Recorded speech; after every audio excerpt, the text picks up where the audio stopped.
अस्सलाम वालेकुम। आज हम विलियम वर्ड्सवर्थ की बहुत ही मशहूर पोएम द सॉलिटरी रीपर को डिस्कस करेंगे। ये पोएम तब लिखी गई थी जब स्कॉटलैंड में विलियम वर्ड्सवर्थ गए और वहाँ पर उन्होंने एक लड़की को खेत के अंदर गाना गाते हुए सुना और देखा, और उसी वक्त उन्होंने इस पोएम को लिखा था। चलिए अब हम पढ़ते हैं।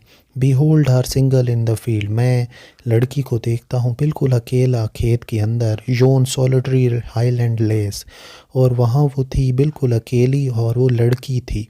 लेस लड़की को कहते हैं, सॉलिटरी अकेला, और यौन का मतलब होता है वहाँ।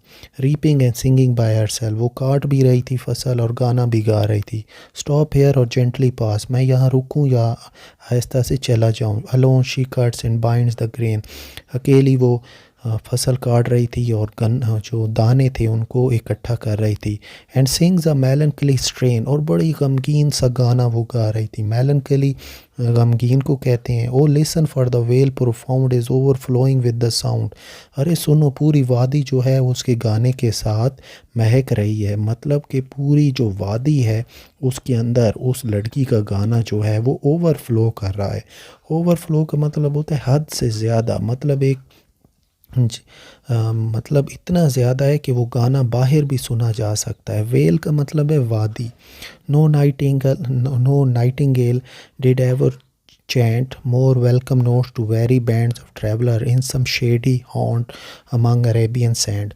यहाँ पर विलियम वर्ड्सवर्थ कहते हैं कि जो नाइटिंगेल बर्ड है उसने कभी भी इतना खूबसूरत गाना नहीं गाया होगा उन मुसाफिरों के लिए जो कि एक दरख्त के साए के अंदर अरेबिया के रेत के वाली जगह पर रुकते हैं। मतलब कि जब मुसाफिर रुकते हैं ना अरेबियन सैंड्स के अंदर, वहाँ दरख्तों के ऊपर नाइटिंगेल आके गाना गाती है और वो जो थकन है मुसाफिरों की वो ख़त्म हो जाती है। लेकिन इसका जो गाना है इस लड़की का उस नाइटिंगेल से भी ज़्यादा खूबसूरत है। A voice so thrilling never was heard in spring time from the cuckoo bird breaking the silence of the sea among the फादर्स हैब्रिड्स। इस लाइन का ये मतलब है कि जो कुकू बर्ड है, कोयल, वो उसने भी इतना खूबसूरत गाना नहीं गाया होगा जितना ये लड़की गा रही है। और कुकू बर्ड का जो गाना है उससे समंदर की खामोशी टूट जाती है। Perhaps the plaintive numbers flow for old unhappy far off thing and battles long ago, or is it some humble lay familiar matter of today। यहाँ पर पोएट वर्ड्सवर्थ कहते हैं कि आखिर ये लड़की गाना क्यों गा रही है, क्यों इतना गमगीन सा गाना है। क्या ये अपने गाने में पुराने ज़माने की जंगों को याद कर रही है, या इसके साथ कोई हादसा हुआ है, या मौजूदा दौर में इसके साथ कोई ऐसा गमगीन वाक़या हुआ है जिसकी वजह से ये गा रही है। सम नेचुरल लॉस और पेन दिस हैज़ बीन और may be again.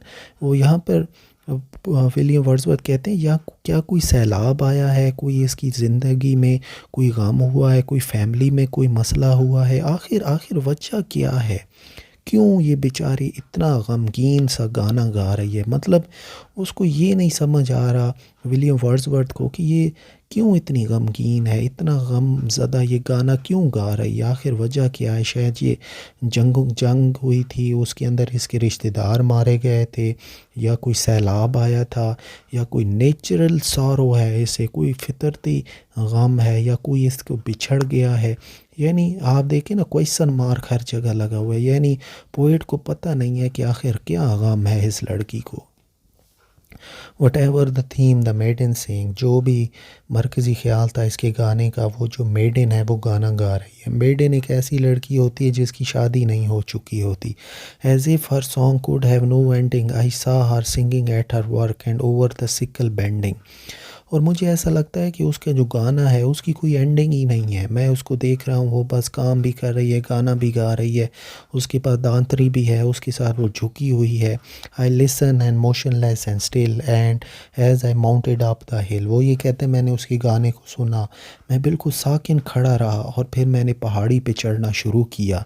The music in my heart I bore, कि उसका जो म्यूज़िक था, उसका जो गाना था, उस गाने को मैंने अपने दिल में महफूज कर लिया हमेशा हमेशा के लिए। Long after it was heard no more. वो ये कहता है कि मैंने उस गाने को अपने दिल में हमेशा हमेशा के लिए महफूज कर लिया, अगरचे कि जब भी उसका जो गाना है वो बाद में मुझे सुनाई नहीं देगा, लेकिन उस गाने को मैंने अपने दिल के अंदर हमेशा हमेशा के लिए महफूज कर लिया है, और जब भी मैं चाहूँ तो वो इस वक्त को याद करूँगा और ये गाना मुझे याद आ जाएगा। तो चलें अब हम समरी कर लेते हैं इस पोएम की। तो पोएट एक लड़की को देखता है गाना गाते हुए स्कॉटलैंड के अंदर, और वो स्कॉटलैंड की ज़बान में वो गाना गा रही थी। पोएट कहता है कि किसी भी कोयल और नाइटिंगेल बुलबुल ने इतना खूबसूरत गाना नहीं गाया होगा जितना वो लड़की गा रही थी उस वक्त। लेकिन जो पोएट है उसको समझ नहीं आती कि आखिर इस लड़की के गाने का टॉपिक क्या है, आखिर ये किस लिए इतना गमगीन गाना गा रही है। कोई उसकी जंग में मारा गया है, कोई कोई उसको ज़िंदगी में कोई सदमा मिला है, कोई फैमिली मेम्बर मर गया है, आखिर उसको समझ नहीं आती उसको उसका लड़की का गाना किस बारे में है। और जो पोएट है वो ये कहता है कि मैं वहाँ से पहाड़ी पे चढ़ा, मैंने उसके गाने को सुना और उसके गाने को मैंने दिल में महफूज कर लिया। अगर और जब भी मैं चाहूँ मैं उस लम्हे को याद करूँगा, उस वक्त को याद करूँगा, और उस लड़की का गाना मुझे दोबारा से याद आ जाएगा। सॉलिटरी का मतलब होता है अकेला, और रीपर का मतलब होता है कटिंग द क्रॉप्स।